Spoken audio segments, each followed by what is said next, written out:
Kia ora. Nuk rako. A tēnā koe i te mana whakawā. A tēnā rako tōna pūwaitaka o tō tātou matua tīpuna. E nā manuhiri atu e raki. Kura hopa waka. Ruahene o Tararua Moka.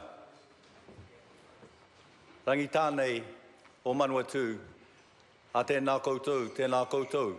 E mauri mai e whakaako ki te kaupapa e nunui. Nō reira, nau mahara mai whakatau mai o te whare paramata.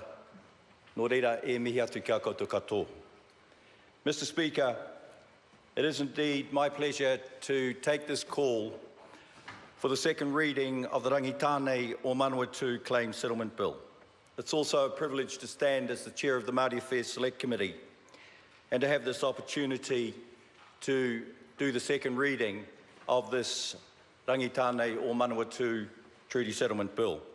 What I'd like to do is to go through a number of the processes and a number of the take actually that was discussed at the Māori Affairs Select Committee following the first reading, and then moving it through to scrutinising the bill, and then seeking numbers or seeking the information from iwi and also non-Māori as well. And what I want to highlight, one part of it, is that we received submissions on this bill. There were 9 of them. And we went to Palmerston North to hear 5 of the submissions. The majority of the submissions were in support of the deed of settlement. And what we do note, though, that there was a couple that actually did not agree with the settlement. However, I think one of the concerns of that was about the inclusion of Ngāti Tauira, hapu, in the claimant definition. While the reconfirmed mandate in 2007 clarified the Ngāti Tauira members were included in the settlement that ascended from Tāne Nui a Rangi, Ngāti Apa submitted that they should not be included as they are Ngāti Apa hapu. The Select Committee, we took a view that while Ngāti Tauira's strongest links were definitely with Ngāti Apa, they have whakapapa, they have social and political links to both. And we agreed that it is appropriate that Ngāti Tauira and the participation part in the Rangitāne o Manawatu settlement is dependent on them having a descendant from Rangitāne or Manawatu ancestor. So that was where we actually discussed that and looked at that and agreed that that should be the case moving forward. We also considered concerns from 2 overlapping groups, Rangitāne o Wairapa and Rangitāne o Tāmaki Nui a Rua.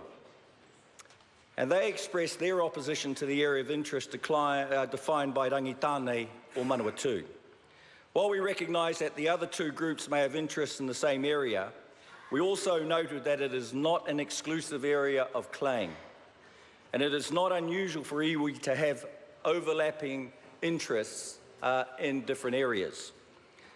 And also the other part of this was that there was no exclusive redress provided in the contested area. So that was really, what came out of that actual submission.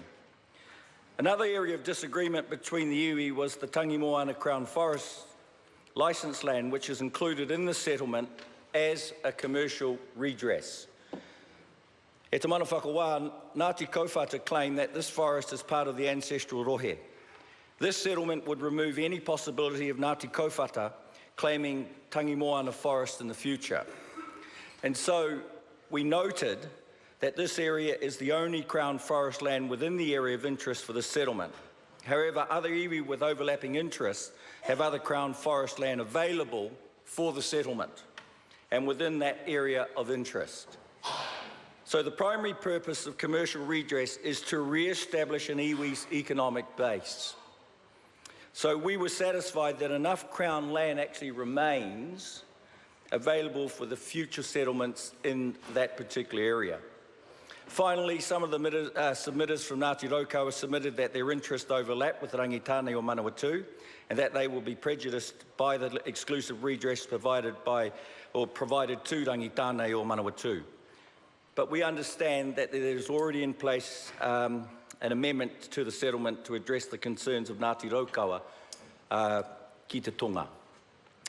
There is also sufficient land remaining again to provide that actual commercial redress.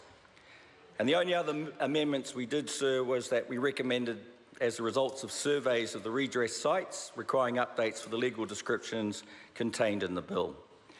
Mr. Speaker, I just want to take this opportunity to again acknowledge the iwi of Rangitāne or Manawatu, and to mihi to you for coming here today to hear your second reading.